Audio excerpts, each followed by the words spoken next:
အားလုံးပဲမင်္ဂလာပါ ATT Training Center မှာပြန်လည်ကြိုဆိုလိုက်ပါတယ်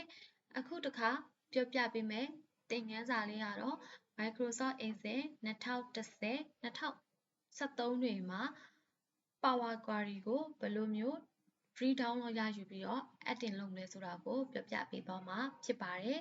အခုလူမြင့်မြင့်တို့မြင်တွေ့နေရတဲ့ Excel ကတော့ Microsoft Excel 2016ဖြစ်တဲ့အတွက်ကြောင့်မလို့ Hori Data Tab ထဲမှာ Power Query ကဘေးရင်တွေဖြစ်ပါဝင်နေပြီးသားဖြစ်ပါတယ်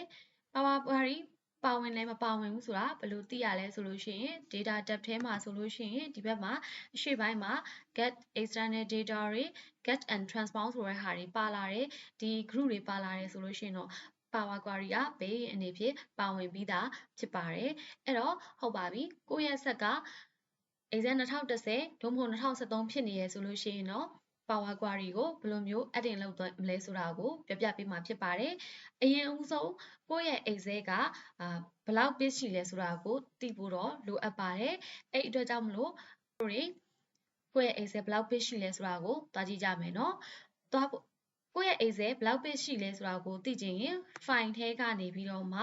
အကောက်ကိုသွားပါမယ်။အကောက်ထဲကနေပြီးတော့မှ about Excel လေးကို click လေးနှိပ်ပါမယ်။ဒါဆိုလို့ရှိရင်တော့ဒီမှာကျမရဲ့ Excel က Excel 2016မှာ64 bit ဆိုတာကိုဖော်ပြထားရဖြစ်ပါတယ်အဲ့တော့လူကြီးမင်းတို့တွေလည်းလူကြီးမင်းတို့ရဲ့ Excel ဒီ32 bit လား64 bit လားဆိုတာက file ထဲကနေအကောက်ထဲကနေပြီးတော့မှဟောဒီက about Excel လေးကိုလာကြည့်ပြီးတော့မှကိုယ့်ရဲ့ bit အလိုက်ကိုdownload ဆွဲမှာဖြစ်ပါတယ်အဲ့တော့ကျမတို့တွေက download စာဆွဲမယ်ဆိုရင်မိမိတို့အသုံးပြုနေတဲ့ browser တစ်ခုခုကိုခေါ်လိုက်ပါ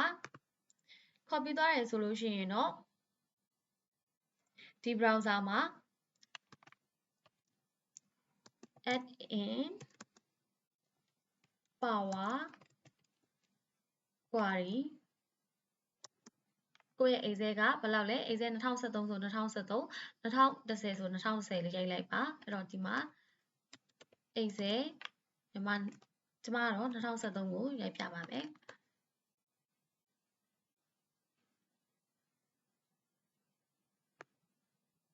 ဒါဆိုရင်တော့ဒီမှာ download Microsoft Power Query for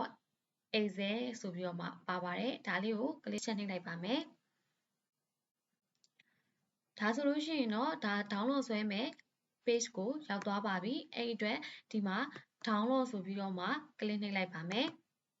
download ကို click နှိပ်လိုက်ပြီဆိုလို့ရှိရင်တော့ဒီမှာကို download ဆွဲရမယ်နေရာကိုရောက်သွားပါမယ်အကယ်၍လူကြီးမင်းတို့ရဲ့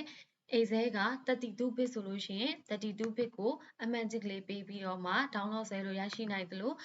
သို့မဟုတ်လူကြီးမင်းတို့က64 bit ဆိုလို့ရှိရင်တော့64 bit ကိုအမှန်ချစ်ကလေးပေးပြီးတော့မှ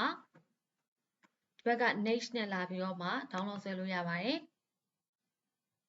ဒါဆိုလို့ရှိရင် next ကိုနှိပ်လိုက်တာနဲ့ download စာဆွဲနေပြီဖြစ်ပါတယ်ဒါလေးပြည့်သွားပြီဆိုလို့ရှိရင် download လေးပြည့်သွားပြီဆိုလို့ရှိရင် double click လေးနှိပ်ပြီးတော့မှ install လုပ်ပြီးတော့ add တင်သွင်းလို့ရပါပြီ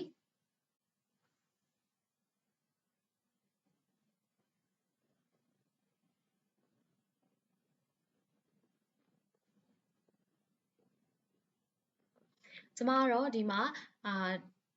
install မလုပ်ပြတော့ပါဘူးဘာဖြစ်လို့လဲဆိုတော့ကျမရဲ့ Excel ဒီ2016ဖြစ်နေလို့ဖြစ်ပါတယ်ရှင်အဲ့တော့ add တင်သွင်းတဲ့အခါကျလို့ရှင်တော့မှ option လေးကိုသွားပေးပါ option ထဲကနေပြီးတော့မှ add-in ဆိုတာလေးရှိပါမယ် add-in လေးကို click တစ်ချက်နှိပ်ပေးပါ add-in ရောက်ပြီဆိုလို့ရှိရင်တော့ဟောဒီအောက်မှာ manage ဆိုတာလေးကနေပြီးတော့မှ down arrow လေးဆင်းပြီးတော့ con add-in ဆိုတာလေးကိုရွေးချယ်ပြီးတော့မှ go လေးကိုသွားပေးပါဒါဆိုလို့ရှိရင်တော့ဒီမှာ Microsoft Power Query က query ဆိုပြီးတော့ရှိနေပါလိမ့်မယ်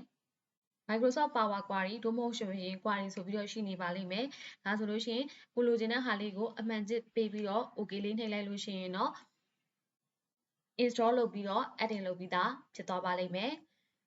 ဒီလောက်ဆိုရင်တော့ Power Query ကို